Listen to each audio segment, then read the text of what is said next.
Hi மக்களே, அனைவருக்கும் வணக்கம். எங்கள் வீட்டு குட்டி தோட்டத்தை இன்றைக்கி சுத்தம் பண்ணோம். நானும் என் பொண்ணும் சேர்ந்து. கற்பூரவள்ளி இலை நிறைய போய் மண்டி போய் கிடந்தது.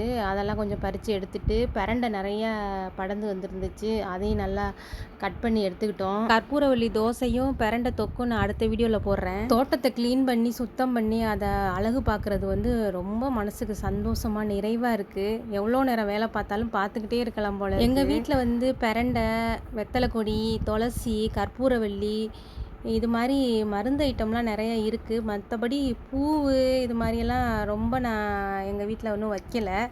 இப்போ தான் ஃபஸ்ட் டைமாக வாங்கி வைக்கணும்னு ஆசைப்பட்றோம். இதெல்லாம் நான் காசு கொடுத்து வாங்கலை. ஊர்லேருந்து வரும்போது போகும்போது கொண்டு வர்றது தான், அப்படியே ஊனி வைக்கிறது. இப்போ தான் முதல் முறையாக பூச்செடி வைக்கலான்னு முடிவு பண்ணி நர்சரியில் போய் வாங்கிட்டு வந்திருக்கோம். மல்லிகை செடியும், இது வாட்டர் ஜாஸ்மினா இது பேர். இது ரெண்டும் வச்சுருக்கோம். எப்படி வருதுன்னு பார்ப்போம். இந்த முறை ஊர்லேருந்து வரும்போது மருதணி செடியும் செம்பருத்தி செடியும் கொண்டாந்து பதியம் போட்டிருக்கோம். பார்ப்போம் எப்படி வருதுன்னு. இது கூட கொஞ்சம் பூ விதைகள்லாம் தூவி விட்ருக்கேன். ஊர்லேருந்து கொண்டு வந்தது. பார்ப்போம் முளைச்சி வருதான்னு. ஓகே மக்களே, வாழ்க வளமுடன்.